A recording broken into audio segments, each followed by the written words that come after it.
Bam, bam, we're live with wine number 6. We're halfway through, Carl Boucher, coast to coast. Halfway through, a red wine from Ontario. Stay tuned to know more.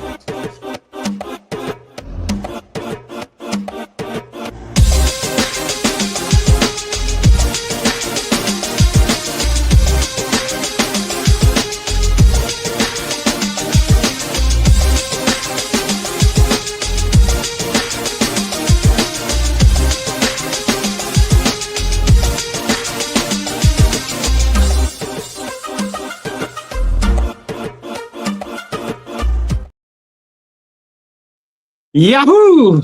Canadian wine lovers, Carl's Wine Club members, everyone across the country, from coast to coast, Halifax to Vancouver Island. Welcome. Happy Wine Wednesday. Mira Boucher, how's it going?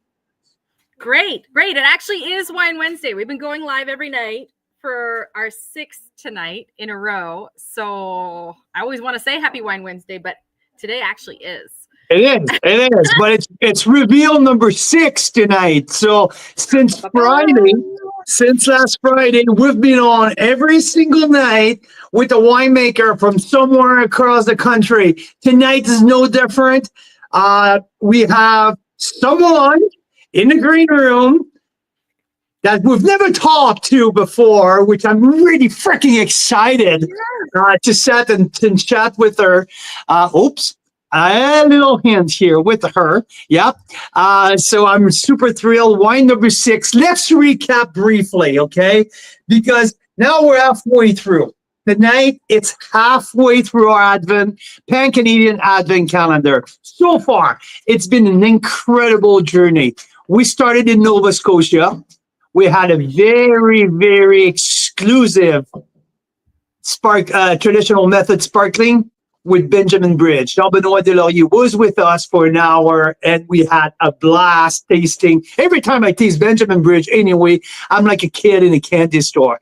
So Benjamin Bridge kicked us off on our Pan-Canadian journey. We went to the Beamsville Bench on night number 2, where we featured Malivoire Courtney Gamay, which is a single block of the old vines of Gamay at Malivoire Vineyard. Amazing Gamay.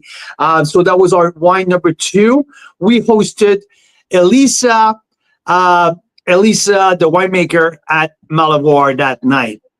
Wine number 3, we came to BC for the first time. We were on the Kelowna East Slope with the old vines Riesling of Tantalus Vineyard. David Patterson, winemaker, was with us for an hour. We had a super cool conversation with this, learning about this new partnership with wineries from Ontario. It was a real cool conversation. So 1, 2, and 3, that was the first quarter of our Pan-Canadian. The second quarter, we started that back in Ontario, in the Lake Erie North Shore. We had a Syrah from Mouchadre Vineyard, 2020 vintage. Melissa Mouchadre, one of the 3 sibling ones, the winery, was with us, chatting about why Big Reds are so outstanding in the Lake Erie North Shore appellation. Was wine number 4. Last night, with wine number 5, we did a big pit stop on the Golden Miles at Hester Creek Winery, where we dig deep into the Vineyard 11 project. Super cool story with Mark. 11, because on a scale of 10, it's an 11. That's why. Yeah. So Mark Hopley, winemaker at Hester Creek. We revealed the GSM 2022, which is won Platinum Award at Wine Line, 94 points, 93 points, Carl's Wine Club. So that is from 1 to 5. And tonight it's wine number 6, halfway point to our Pan-Canadian journey. And to do so, we're going to Prince Edward County. Okay? There's a big hint right there, guys. A big hint. We're going to Prince Edward County. Tech is one of our very favorite region. You guys know if you're following the club, you know Keith Dyer at Claus and Chase. Keith is a usual of the show, part of the Pan Canadian Wine Masterclass with us. But today we're meeting with someone new. I had the privilege to taste her wine a couple times in the past, and the Pinot Noir that we're having tonight is pretty off the chart. So, Mira, do you want to unwrap wine number 5? I so do. Let's see. And if you're here and you've got this wine open, you got to let us know that you're here, where you're tuning in from, what you've got in your glass. Because also we're giving away prizes every night. Many of the people who've been tuning in have already won something fun. So that's awesome. That's really cool. Really, really cool. I can't wait. Come on. Come on. Ready? Wine number 6, Prince Edward County Pinot Noir. Wow. Trail Estate. This is Trail Estate Vineyard from Prince Edward County Pinot Noir 2021 vintage. Here we are, our wine number 6. If you're listening and you are with us tonight with the Pan Canadian Advent Calendar selection, you have it open. I want to know what you're thinking. Mira and I had a blast tasting that wines 2 weeks ago. And I always do the same thing. I always keep a bottle open. And this one, it's twist cap. So that's even better. I have it sit in my office for 2 weeks now. And I'm digging back in tonight. And this wine, it's still standing up straight like an arrow, shining in my glass, open for 2 weeks. So that tells you a lot. Anyway, there's so much to talk about. How about we're bringing our special guest with us? Yes. All right. So Mackenzie is here from Trail Estate. Mackenzie. Hi, everyone. There you go. Mackenzie, good evening. How's it going? Oh, it's pretty great. Yeah? There you it's go. pretty nice. That is awesome. How's the weather down in your glass, so it can't be too bad. Yeah, I've got some Pinot in my glass. I've got the rest of the bottle here as well. There you go. There you go. No, can you believe that? It's 2 weeks old right now. So when I received the 2 cases at the beginning, I needed to do the tasting notes, and I kept half the bottle. I wanted to see how it would age, and this wine is still freaking rocking after 2 weeks. That's amazing. I'm also amazed that you can not drink a bottle of wine for 2 weeks. Mira, please tell the story to Mackenzie, because she's new to the group. So we need to tell her the truth here with what's going on at Carl's Wine Club. We taste a lot of wines. Is that what's going on? Is that what you mean? No, the real story. Oh, I'm the only one that drinks the wine. Is that what I you mean? only taste. I don't drink. I haven't drank in 13 years. I just taste. That makes more sense. Thank you so much. So, I mean, at some point, that poor lady was going to roll over under the table every single night if she has to drink everything. So I taste, I smell, I do the tasting notes, I rate, I score. But at some point, yeah. So tonight we're revisiting, and I'm super impressed how the wine has stand up over the 2 weeks of time. So anyway, Mackenzie, great to have you here for the first time. How about you tell our people who are listening tonight, where is Trail Estate? When did it started? Who started? And what's your role there? So we are located, as you said, in Prince Edward County. We are on the west side, so we are close to Hillier. Well, we are in Hillier, so we are quite close to Lake Ontario. And we have Lake Ontario kind of surrounding Prince Edward County, so we get a lot of moderating effect from that, which we'll talk about a little bit more. But we are a short drive from Toronto and Ottawa, and we tend to get a lot of people from Montreal in the summer as well. It's a really nice, just in between. It's on the way to Sandbank. It's on the way to Sandbank. Everyone wants to go to Sandbank when you live in Quebec. I know, that's where I'm from. So we have wonderful beaches. Absolutely. So, yeah, so very, I mean, Burgundian-like type of climate approach to the winemaking, approach to viticulture. Am I correct about the Pinot and Chardonnay? Yes, so we have limestone soils and we have limestone mixed with clay, and our climate tends to give us lighter, more delicate wines. The alcohols are always really low, so it's a great area for Pinot Noir and for Chardonnay in particular. Trail Estate. So, how and who founded that beautiful project? Because when I look at your portfolio, like, there's a lot of eclectic stuff in there. So, is it from you, or is it a little bit of a team decision? But what's Trails? Who's behind Trail, and how did you get there? So Trail Estate is actually owned by the Sproul family. So they purchased the property in 2011, and there was 1 acre of Baco Noir planted. At the time, they were working with a German winemaker, and so with him, they established the vineyards. It's small; it's about 6.5 acres. 1 acre of Baco, 2 of Chard, 2 of Pinot, and then we have a few test rows of many different varieties. And they had their first wine produced in 2013 and 2014. And unfortunately, their German winemaker had to part ways. But lucky for me, that's when I entered the scene. So I had worked in a number of different vineyards and wineries. So I began my career at Trail. My second winemaking position, I guess. And I've been there now for 10 years. So we've kind of taken their original business idea, which was to make small batch craft wines. And we have just made as many small batch craft wines as we can. So I have a real love for classic wines. So for example, this Pinot Noir and the Chardonnay that is just so amazing from our vineyard. But we also make the very focused on natural skin contact wines, natural sparkling wines, and pretty much anything that I can try, I would love to. I love learning and tasting and drinking.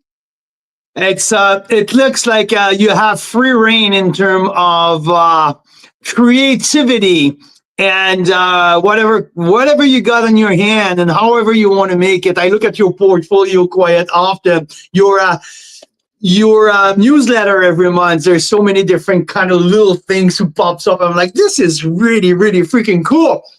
So first time that I tasted your stuff, it was this year in May when I did my Chardonnay marathon. I had 112 Chardonnay open that day on May the 25th. And I had Chardonnay du Nord and Chardonnay du Sud that you guys sent me over. And that's the first time. And I fell in love with what you do. These two wines were an absolute hit in my marathon. And I had a bunch of guests over from all over the Okanagan, winery owners. And these two wines really turned head. And people were like, who's these guys? And so that's the first time I get in connection. And when I was looking for something unique for our advent calendar, that's how I was like, you know what? I think it's time to revisit. So we selected the 2021 Pinot Noir. How about we talk a little bit about the vintage and about the wine in particular? 2021 in Ontario was one of the hardest years we've ever had. So it was, from a lot of hard work came a really great wine. But it was a challenging year. We had nonstop rain throughout harvest. So up until harvest was quite beautiful. And then into about the third week of harvest, it started raining, and it was a really tricky vintage. So your picking dates became really important, and making sure that you selected your fruit and were able to clean your fruit on the sorting table, just to remove anything that might have gotten diseased. So I was pretty happy when that vintage was over. It was one of our largest at Trail Estate as well. But the wines that I've produced from there, the wines we've made have been really great. So that was quite a nice thing to have at the end of a hard vintage. And then just in terms of the profiles of the wine from 2021, the acids are quite high. I do find the acid on this wine is high, but it's really, I don't find it overbearing. Like it really lifts the palate. So lighter, more aromatic wines, and the darker red wines, those are the ones that we really see that huge vintage difference in. Those are much, much lighter. But for Pinot Noir, I normally pick that. I mean, we normally pick that kind of end of September, beginning of October. So it didn't have a ton of influence from that rain. We had a really nice summer, so it did develop really lovely. Yeah, so the alcohol level is low at 11.2, but it's totally typical of Prince Edward County.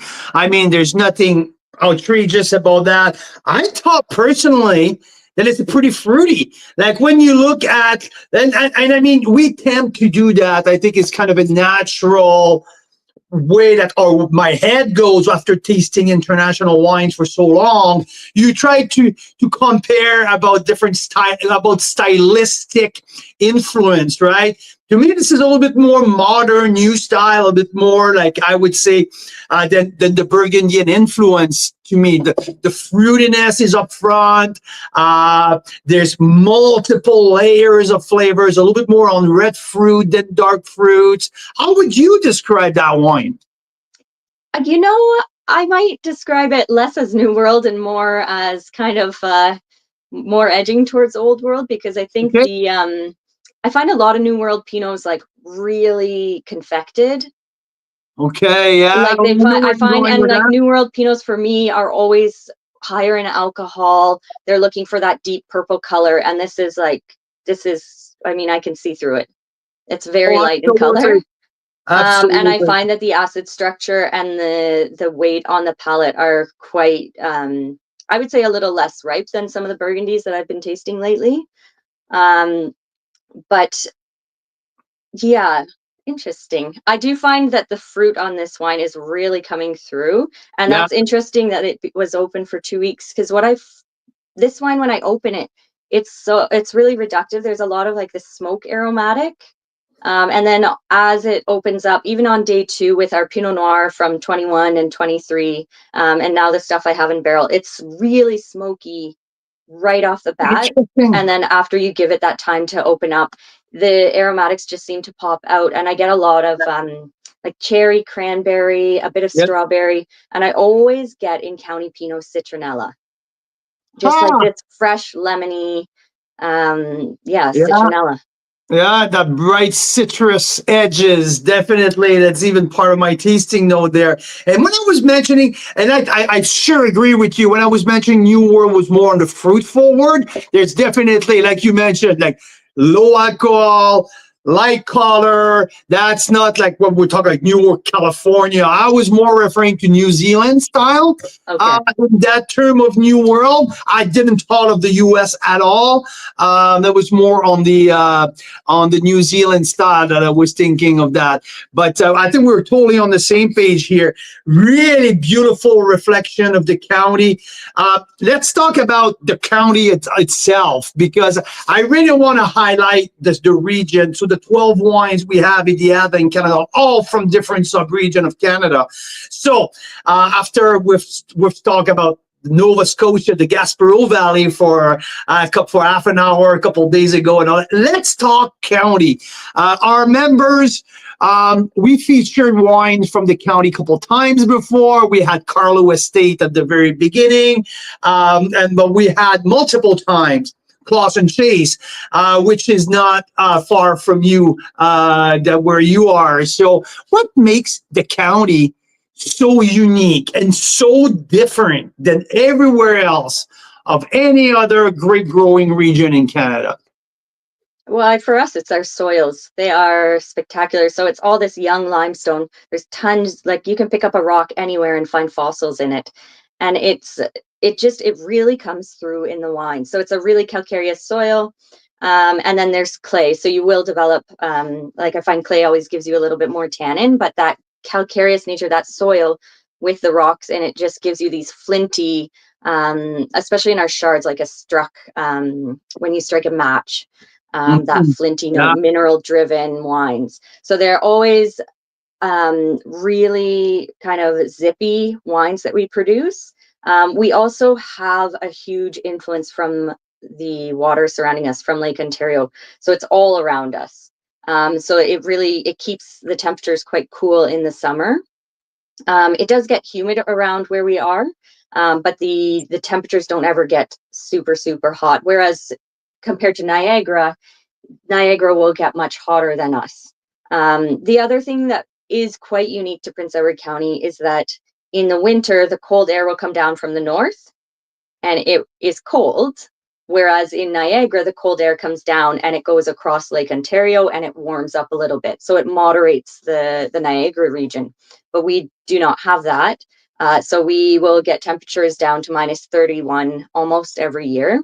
And that is enough to kill a grapevine, Pinot Noir or Chardonnay. So we have to protect our vines. Many of the growers will use we'll put up hills. So we'll tie our fruiting canes down and then we'll put up a hill of soil. We've converted to geotextile fabric, which is a white fabric that we kind of tent the vine in. So if it's -30, it'll be -17 underneath. And we just found we really didn't like tilling our soil as much. We're really focusing on regenerative practices and just trying to get our soil health up, increasing biodiversity, having cover crops. So we wanted to convert to geotextiles because we can run a permanent cover crop. So we just open the textiles in the spring and our plants are ready to go. Oh, that's awesome. Have you experienced any loss of vintage so far since you got there with the practices that you guys, because as you probably know, where we are in British Columbia, there's no grape this year. Like there's just a handful of grape here and there because we lost our entire crop because of the frost that we experienced in January. Have you been through that since you're since you're in the county? There's always an element of vine disease in, I think, within all of Canada, to be quite honest, because we do get erratic temperatures that drop quite low.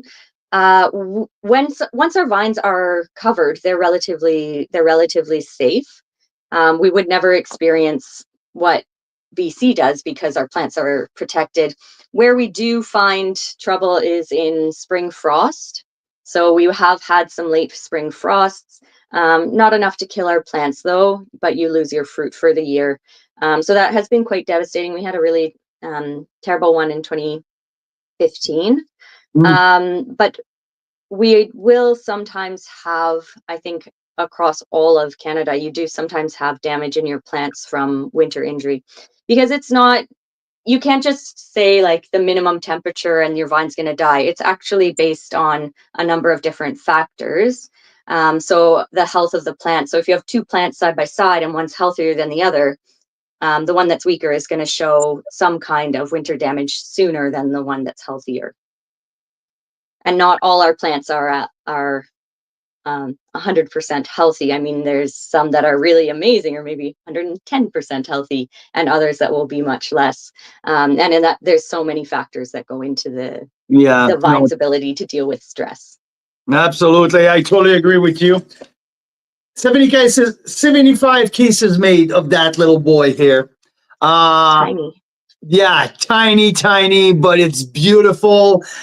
This is a wine with elegance. This is a wine with light on its feet, beautiful fruit.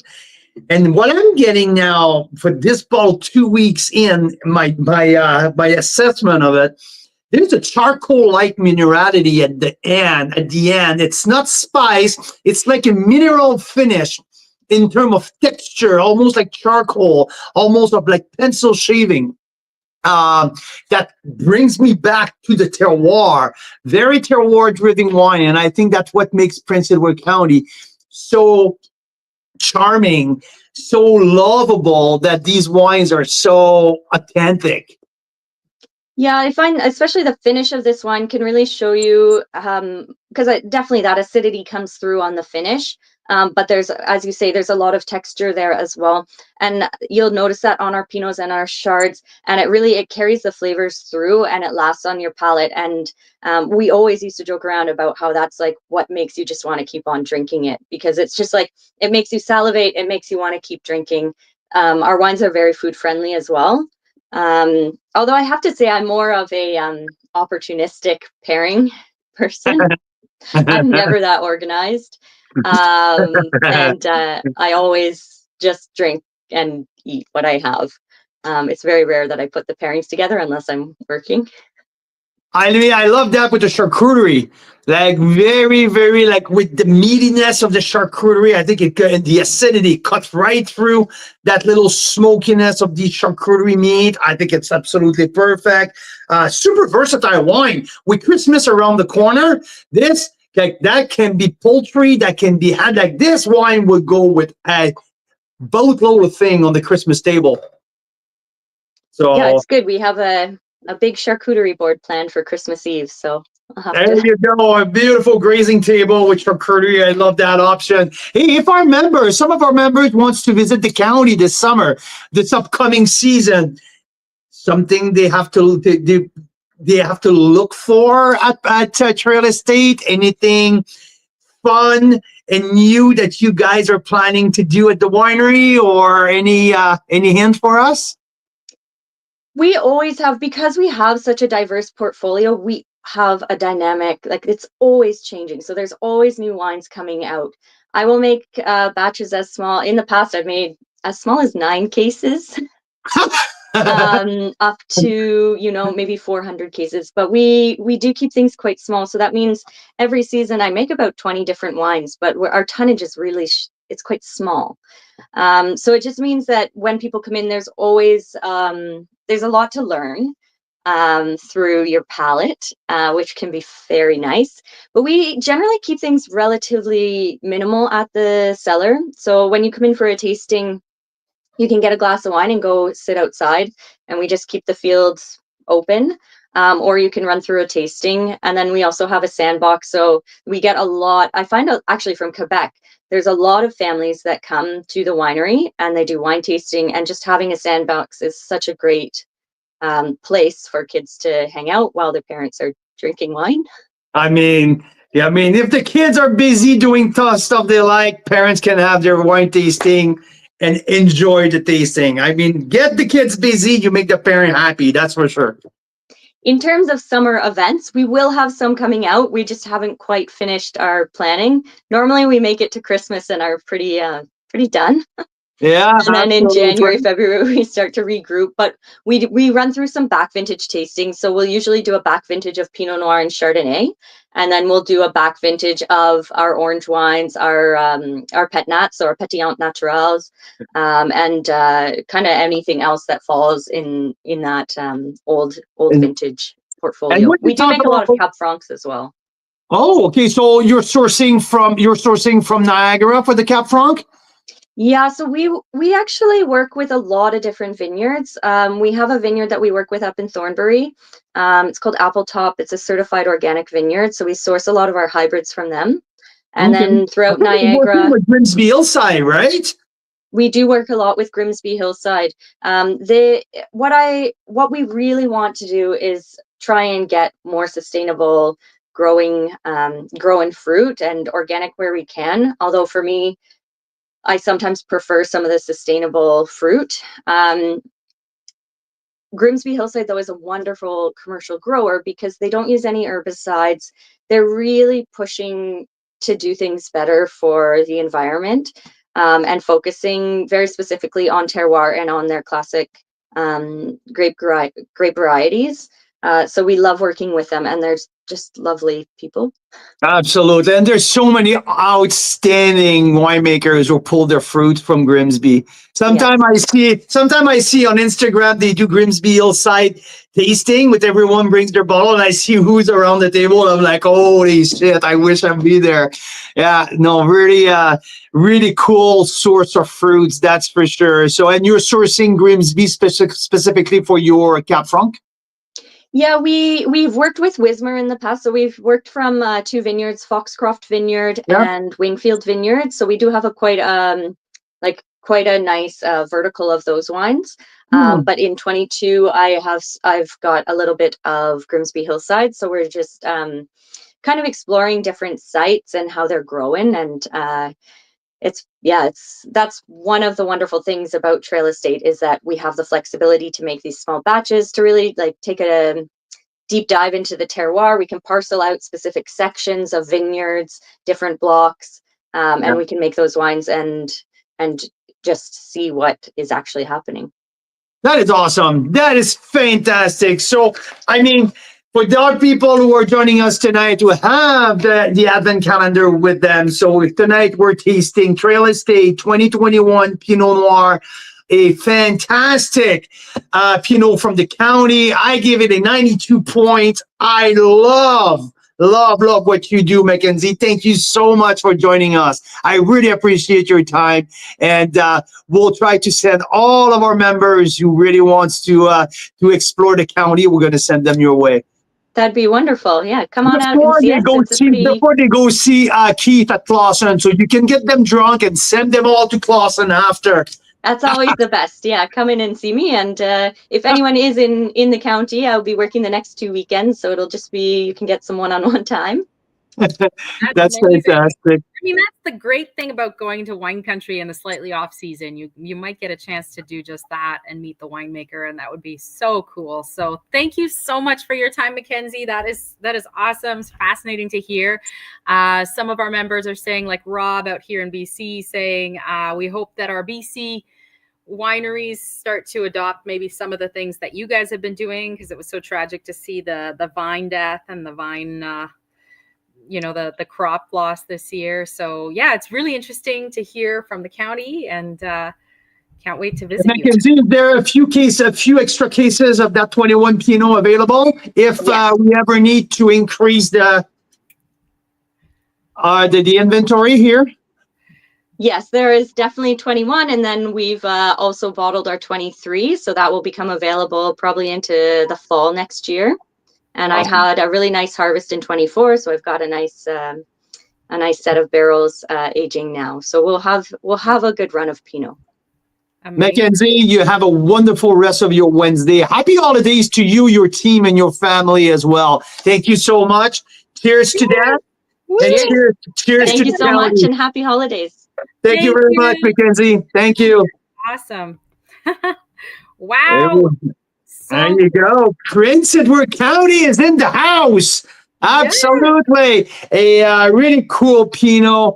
That was fun to talk with Mackenzie. It's always fun to hear different perspective and see the 9 cases she's done in one batch one time. So yeah, you remember Mira when we get, I think it was just the Novel de Sud, one of the 2 Chardonnay. It was like 28 cases on that, and we were wondering, is it just a printing mistake? Yeah, they're missing 1 or 2 zeros, right? Yeah, exactly, right. So, and super cool. I love their approach. They're like I said, a little bit more esoteric, like a little bit more geeky, and I just love what's in the glass. So to my opinion, I get in there that New World, New Zealand style in that glass of the 2021. Light on its feet. It's a 11.8% alcohol. It moves very well. The acidity striking, mouth watering. This wine's going to age very, very well for at least 7 years. No doubt about that. I have that open for 2 weeks now, and it's still shining. I get a little bit of reductive, a little bit of caramel coming out now after this time open. Really cool. That sour cherry, red cherry, a little bit of damp earth, like that earthiness was coming out. Fun wine. Lots of layers, lots of fun in the glass with that Pinot Noir. So Trail Estate, thanks Daryl for correcting me here. It's definitely, you are right, 11.2, not 11.8. But yeah, light on his feet. 70 cases produced. So after we brought in 3 cases here at the office, I mean, there's only 72 left and counting. But yeah. Fun and eclectic style of wine from Prince Edward County. Wine number 6, halfway through our Pan-Canadian Advent calendar here. So, hey, I want to hear in the notes here, what do you think? you guys are enjoying the journey? Is there any of our guests who were some of your favorite? Any wines that's really stood out to you guys?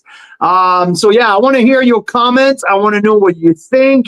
By the way, we have extra trail wine. So if you guys want to put a few extra aside, Mira put together a program of building your own case throughout the 12 days of the Advent calendar. If you want to add on and all that. So this is a $45 all in, all inclusive tax and deposit. This is for $45. If you want to add a couple extra of these bottles, or 6 or 12 or whatever you guys want to do, we are going to arrange for you to get that over to wherever you are across Canada. So yeah, lots of fun. I really like my conversation with Mackenzie Brisebois, the winemaker at Trail Estate in Prince Edward County.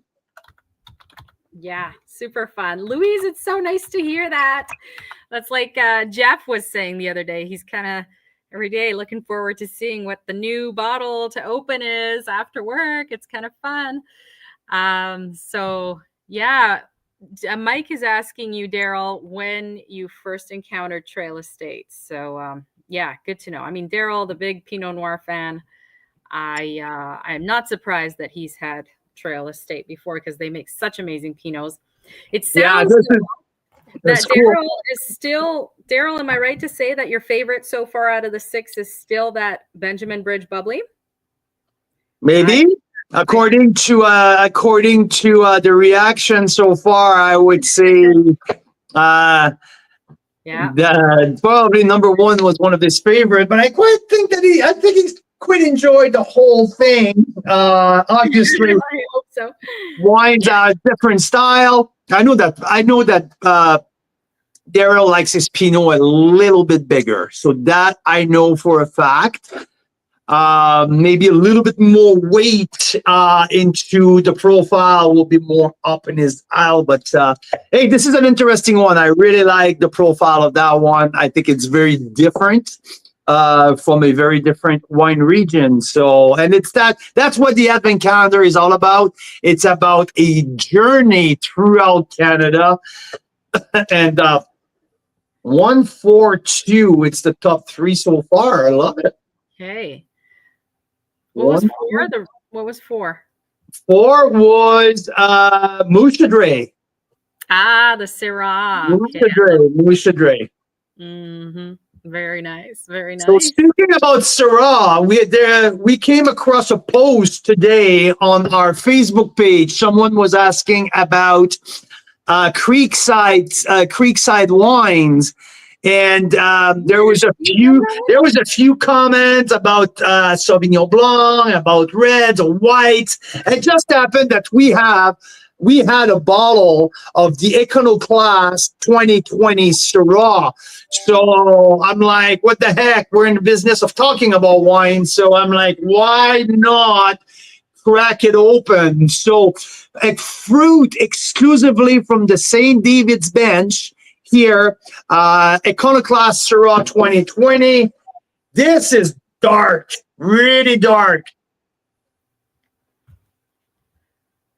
Smoky, herbaceous, dark fruit. This is a very different profile than what we had with Mouchadre. Definitely. So this is Niagara on the Lake. Known for their bolder reds.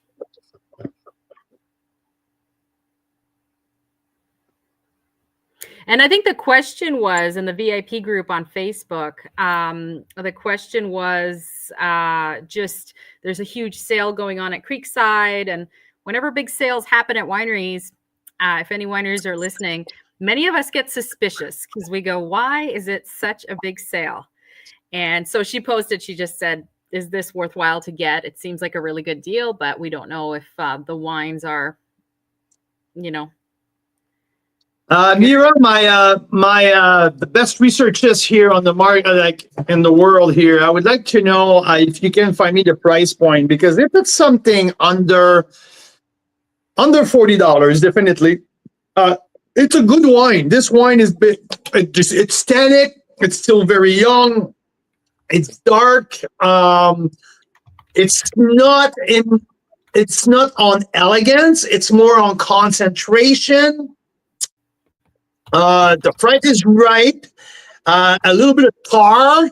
It's really dark, chewy. I don't dislike that. I mean, it's French. I don't hear. So it looks like the winery is now on 2022. Obviously, Okay, so that's the 2020. So that's the big vintage here. So yeah, it looks like the 2020 was more than the more recent vintages. So the new release right now is $26.75 on the winery website. And it looks like when they had the 2020, it was maybe more in the low 30s, but I can't say for sure because I don't have it anymore.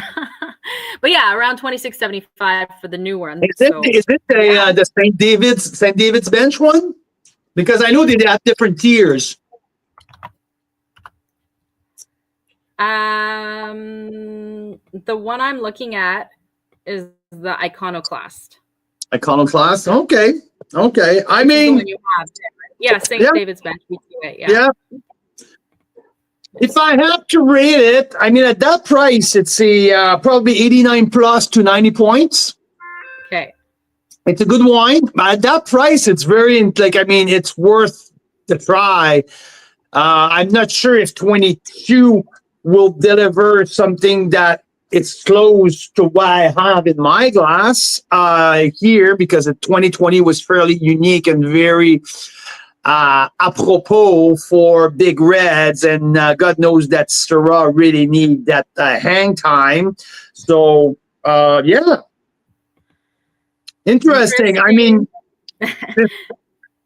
that's great. Well, we'll tag the member that was asking at that little timestamp on the YouTube video later, eh? So absolutely. No, it's, I mean, like, if they have on top of it a deal on top of the $26, I'm like, holy smokes! These wines, I mean, yeah, it's worth giving it a try. I'm all about that. It's a good wine. It's a good wine. I love it. All right. Well, Daryl's saying, don't let it go to your head, Carl, but you've done a pretty awesome job with this lineup so far. But he is a little concerned there may be a Cab Franc lurking, and I believe there is probably, right? Well, Daryl, that's not your favorite. It wasn't mine for the longest time too, Cab Franc. I mean, yes, they're one. Come on, Daryl. We're exploring all of the grape varietals. Obviously, yes, they will be a Cab Franc. Absolutely. And I will tell you one thing, Daryl. We went with the back vintage Cab Franc in that one. So for what it's worth, Yes, I know which one you're talking about. Yes. There you go. So it's a back vintage Cab Franc for what we have. And it comes in closer to the back end, closer to the end. So stay tuned for Cab Franc. It's not on yet. So far, we had Traditional Method Sparkling, very rare bottles from Benjamin Bridge, Nova Scotia, Gaspereau Valley. We had Gamay from the Beamsville Bench, single vineyard, single block, Malivoire Estate. We had Old Vines, one of the oldest vines in northern BC, Rieslings from Tantalus, 2021 vintage. We had 2020 Syrah from Moose Chadre Vineyard in Lake Erie, North Shore. Right there, we're talking about four wines completely at the opposite of each other, all over the country. Really cool.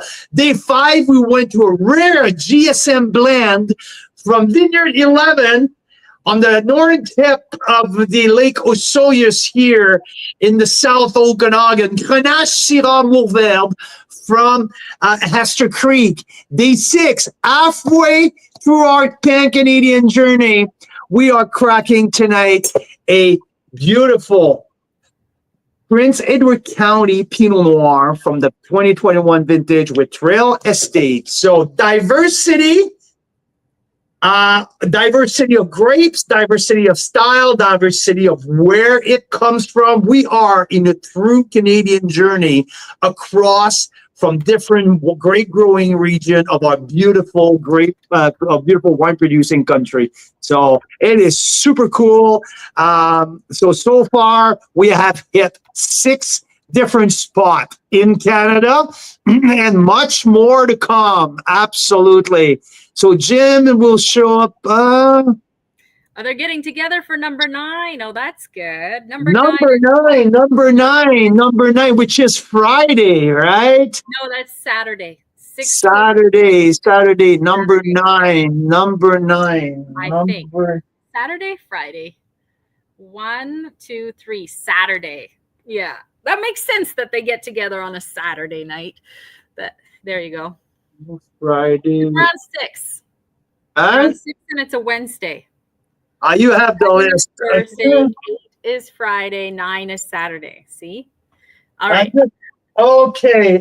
I think I know which one. Anyway. Okay, so Dean, Karen's Dean, has not found an Ontario Pinot Noir he's a big fan of yet, has not tried the Trail one yet, and has not yet tried Thomas Batchelor either. So I think there may be a Pinot Noir revolution coming for Dean in the coming months. I don't know if he has. There's also Leaning Post that he can try as well, who makes world-class Pinot Noir as well.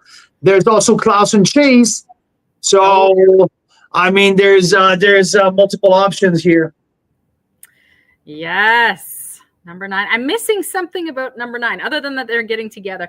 It's so hard for me. Carl has like an encyclopedia. He's like, yeah, that one was number 9. We wrapped it in this color paper. It's got, this level of RS. I don't know what. And I'm like, what wine is in my glass right now? I don't know. I like it though.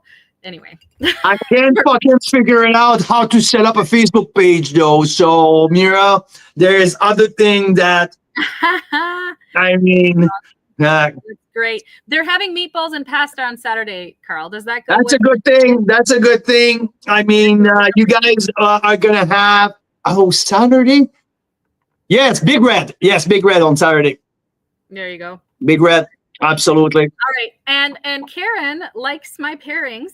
I mean, I am no chef and I am no sommelier, but I had bacon with chocolate with that Syrah the other day, and it was phenomenal. I've been pounding the table, Mira. I've been telling you over and over and over again for years how Syrah and smoked meat go so well together. You even have the nose, you even have the flavors, the aromas in that wine. So yes, natural pairing. So you're a fast learner. You're a very, very smart lady. I mean, you put chocolate on everything. So chocolate on bacon was just a natural evolution of things. I mean, come on. So Louise has a great hint. I mean, we want to do this again. I think this has been a lot of fun. I think we're going to do Advent Calendar edition number 2 next year. Maybe even who had the idea of the Lenten calendar. I like that because that's even faster than next Advent. So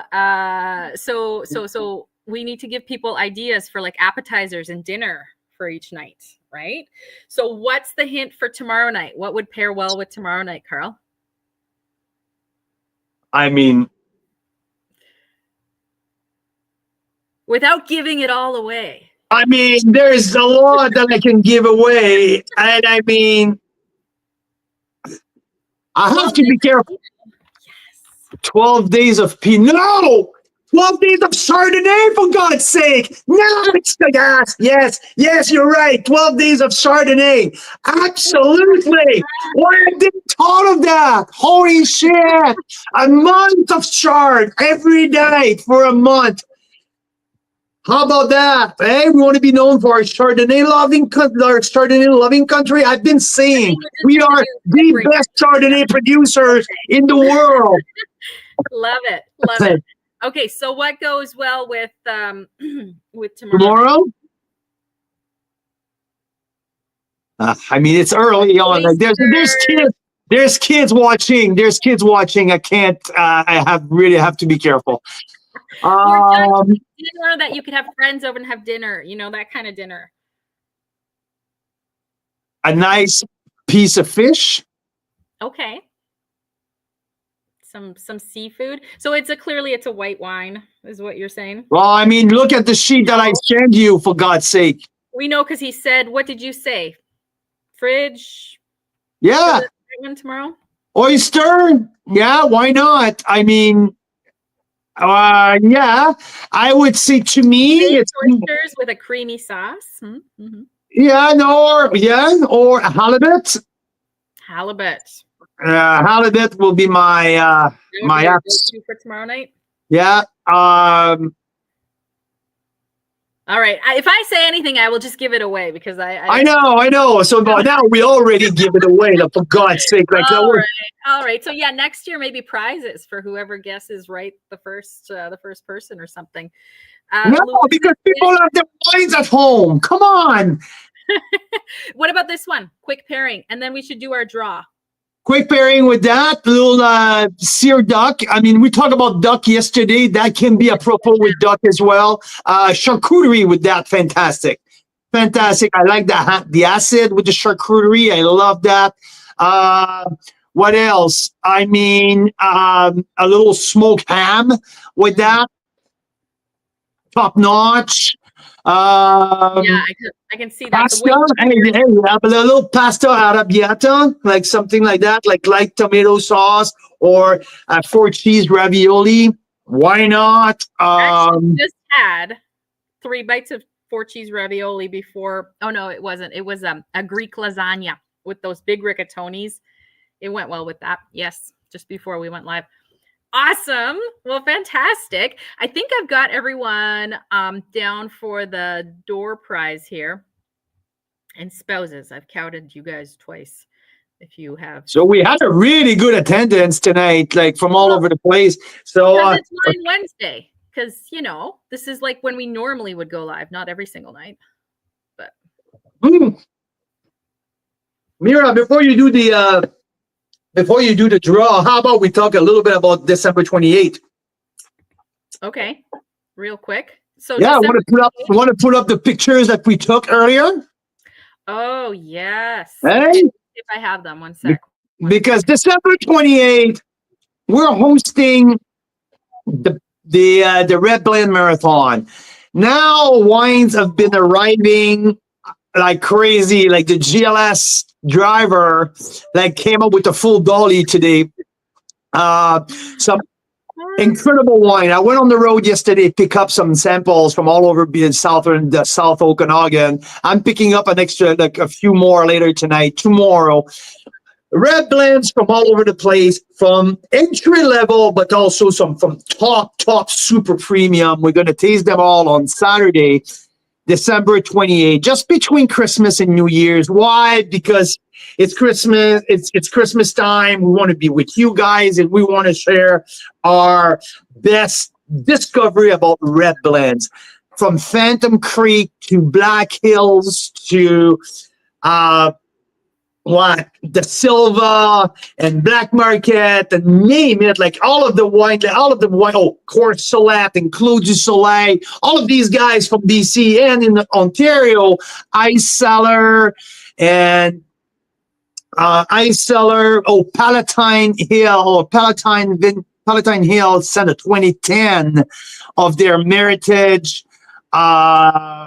Ferox, the Silver Lion, like some of the very, very, very top red blends are Hidden Bench, La Brunante, and Hidden Bench Terroir Caché 2020, Bella Terra Meritage.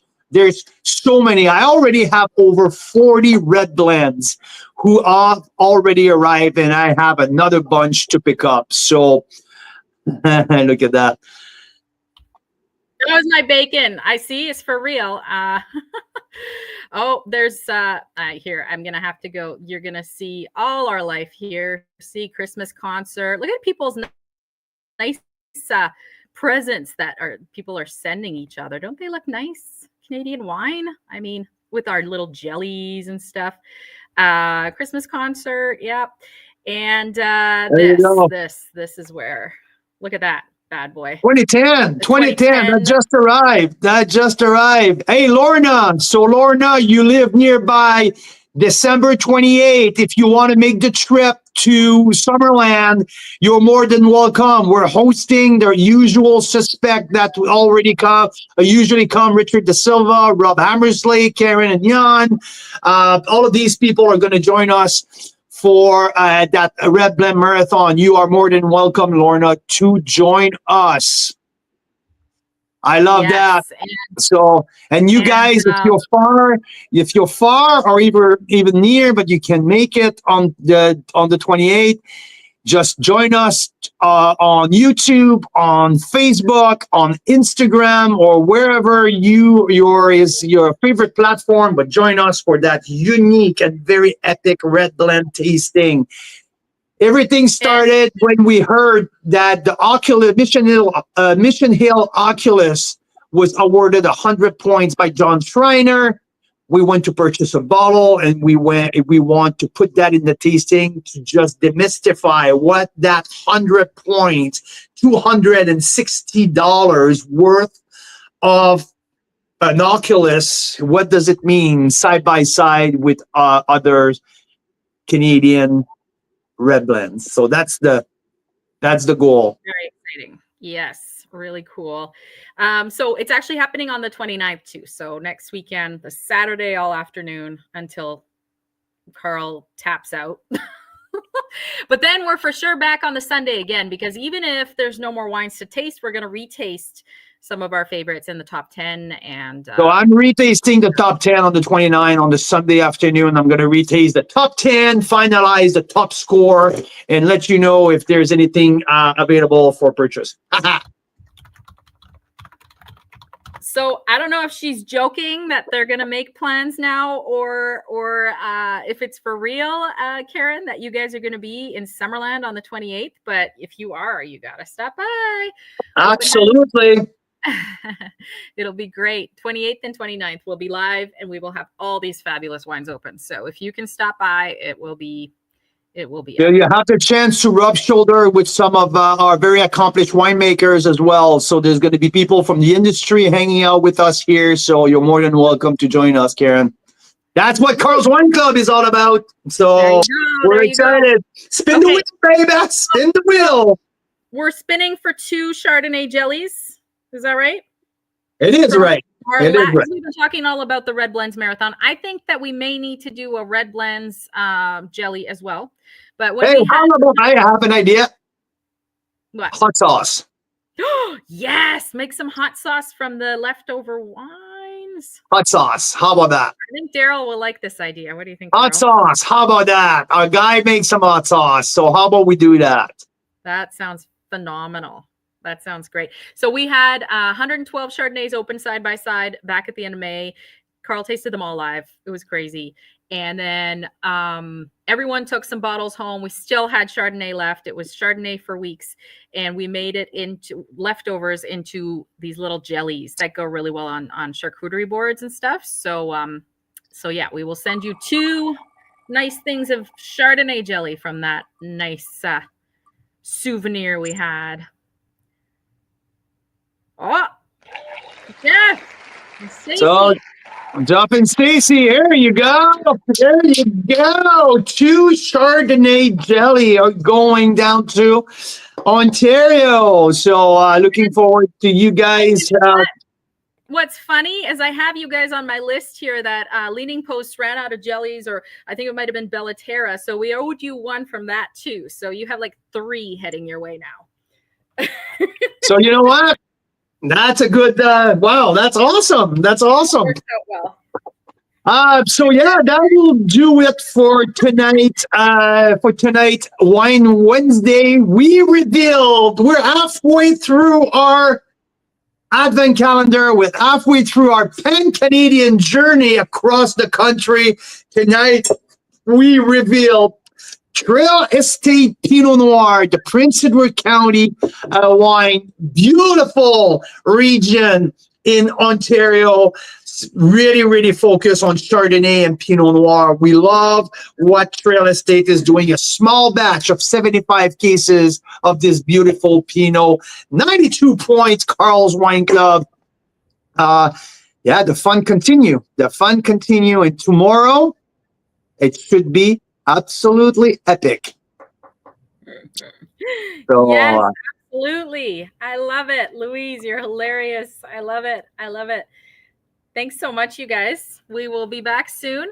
Carl, your tasting notes for the trail will be up on the Advent page tomorrow. I'm just about to flip on the one from last night. Flip the GSM one, and tomorrow morning, when you wake up, it's going to be ready for you, Mira, to post it. So, because that's how it usually goes. Mira goes to bed later. I go to bed early, but I wake up a little early, and anyway. We get the tasting notes up there. Sometimes I come downstairs. It's like 5:30 in the morning, and Carl's got like 20 wines open.